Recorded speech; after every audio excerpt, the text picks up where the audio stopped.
that there are areas such as medicine, law, and engineering, and education itself where you need to get a degree. So go get one. If you're in school, stay in school if you want to do one of these things. If you want to be a professor before the college tuition bubble bursts and you can't make money anymore being a professor, go get a degree, okay? It is required.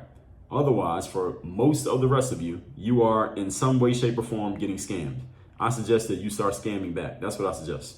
Just like I told you, I would go to college again, but I would scam the college. I wouldn't let the college scam me. I'm going to use that experience to talk to as many girls as I can, play as much sports as I can, and socialize as much as I can so I get something I can take out of it with me for the rest of my life, and it ain't going to be something I got in the classroom. Make sure they're not scamming you. So the point here is to balance out everything else that I've said. So I'm gonna give back 1 point to the college advocates while I trash you on the other 8.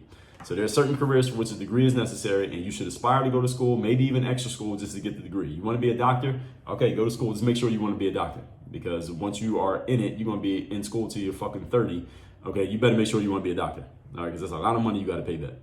And I've had some coaching clients of mine who were in the medical space, and they literally didn't get out of school till they were 30.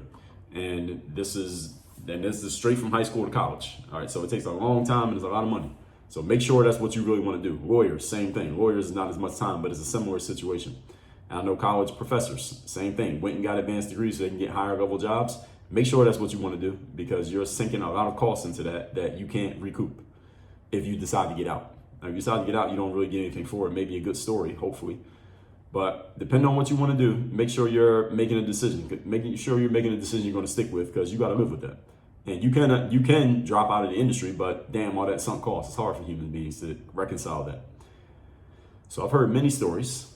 Some of you are these stories of people who went and got a degree, even an advanced degree, just so they can get to a certain industry, only to get into the industry and realize that they don't want to be in that industry. I know a lot of people with law degrees who got into the legal space and realized, I don't want to be a lawyer. Within the first year of being a lawyer, said, oops, wrong idea. Lawyers who stopped being lawyers, doctors who got out of the medical space.